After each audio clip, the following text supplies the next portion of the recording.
Hi, I have with me Nat Keohane, who is the Senior Vice President of EDF. It's such a pleasure to have you, Nat, here with us. Welcome to Climate Week NYC 2020. I have a few questions to you, and I would just like to start with asking you, what is the message that EDF is trying to convey this year? Well, thanks very much, Divya. And it's really a pleasure to be on this interview and also for EDF to be part of Climate Week. I think our key message this year is that perhaps more than any other year I can remember, we are about to kick off on what might be the most important 14-month period in climate action for the planet.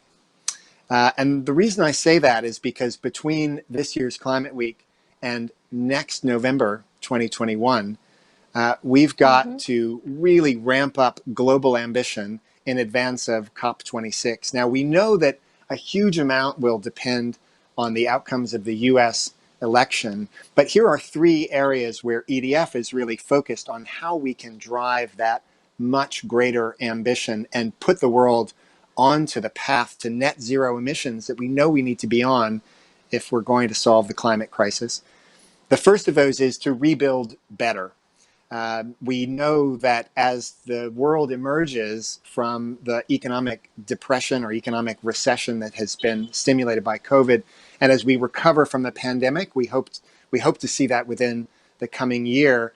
There's a huge need to make those investments, to direct that federal funding or the public funding, government funding, and private funding into investments in infrastructure that put us on a low carbon trajectory rather than returning us to the high carbon trajectory. That means rebuilding our economies in a way that electrify transportation, that accelerate the decarbonization of the power sector, that provide consumers with new opportunities to reduce their own carbon footprints. We see some of that discussion already going on in the major emitters, and indeed, one of the events that EDF will be hosting at Climate Week will bring together high-level voices from the United States, China, and Europe to talk about a green recovery, to talk about what can be done to rebuild better and make sure that we emerge from this crisis both stronger and on a lower carbon trajectory than when we entered into it. The second piece is corporate action. And of course, this is an area where I think Climate Week and the Climate Group have really been leaders, and EDF has a long history of working with companies as well. Corporate action is so crucial to help accelerate change, to support what governments are doing, and also to step in when governments aren't leading, as has been the case in the United States. We see a tremendous surge in corporate action and in corporate leadership, particularly in reducing corporate emissions and committing to go much further to net zero. EDF was proud to be part of the Transform to Net Zero initiative that was launched recently over the summer with some major iconic names in the US like Starbucks and Nike and Microsoft. You see other companies as well that are really taking the lead in reducing their own emissions. And you see a surge in interest in investment in new climate solutions, both removing carbon dioxide from the atmosphere, but also finding new ways to reduce emissions at scale. One of the things EDF is focused on is reducing and ending tropical deforestation. We think companies have a critical role to play there in helping to channel capital into reducing deforestation. And EDF has launched an effort called the Emergent Forest Finance Facility to help companies do that. We'll be having an event during Climate Week on Emergent.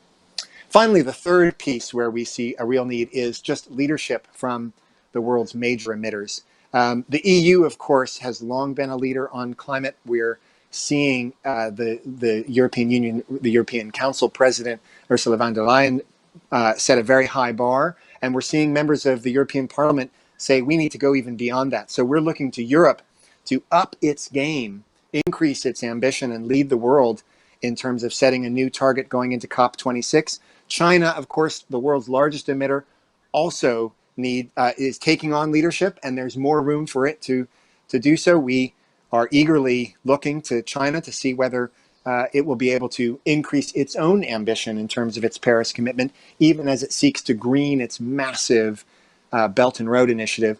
And then, of course, there's the US. So much depends on the coming election. But if Vice President Biden is elected in November, he will come into a situation where he has a tremendous opportunity, but also an enormous obligation to lead. I think people will be looking to America for leadership. That doesn't just mean re-entering the Paris Agreement. It means re-entering the Paris Agreement with a very ambitious and credible new nationally determined contribution, a new pledge for Paris. And that's going to mean really comprehensive domestic action in the United States. So climate change needs to be top of the agenda across all three of those leading emitters, but especially the United States if we see a change in administration in November. So those are the three areas that we emphasize as how to get the world emerging from the current crisis and onto a track to net zero emissions by around mid-century. Thank you. That was wonderful, and that leads to me to my another question, which is quite closely related to what you just Mm. spoke about COP26. Why do you think you've chosen Climate Week NIC as a key moment to push the work you are doing, and how do you think it plays an important role for EDF in maintaining momentum? Well, it's interesting. I live in Manhattan. I live and work in New York. And so Climate Week NYC, for me, always feels like the rest of the world is coming to New York for climate. So this year feels strange in that way. In that respect, I can see through my window in the distance, I can see the towers of Midtown. Midtown is a ghost town now. And so we won't have the hustle and bustle that we normally have as part of Climate Week that makes it so special. But I think it still represents a time when so many parts of the climate community and the broader community, the financial community, investors, businesses, corporations, governments come together to really focus on climate action and how to ramp up climate action. So we see it both Climate Week itself as that annual event, but also the timing I just mentioned as a critical jumping off point, as you say, between now and COP26 next year. There's been a lot of talk about the timing of the COP and questions about whether pushing off that international climate conference, pushing it off a year to 2021, whether that will slow down or hamper climate action. Of course, you always want to see more. You always want to bring together people as much as you can, and the COPs are useful to do that. I think there's a silver lining in the delay, which is that the extra year gives the world a chance, frankly, to respond to the U.S. election outcome. If Vice President Biden is elected as in November, then that year will be critical, as I mentioned a minute ago, for the U.S. to restore its leadership and to get back among the ranks of leading countries and really deploy the full power of U.S. diplomacy in support of a stronger COP, which is something that wouldn't have been able to happen if the COP were happening right after the election. On the other hand, President Trump is reelected. I think that extra time will give the world the time it needs to really move on and understand that we're going to have to find leadership elsewhere than Washington, whether that's Beijing, Brussels, whether that's in US state capitals, whether that's other countries like India and other countries around the world. So I know there's been lots of talk about that delay. My own sense is there's a silver lining, but to take advantage of that silver lining, we need to take advantage of the next 14 months, and I think that starts with Climate Week. Thank you so much for that optimism, and it's lovely to hear that. How do you think the events of 2020 have changed how you or EDF in particular are confronting climate change? Well, I think the devastation that's been wrought by the pandemic and COVID is clearly front and center on all of our minds.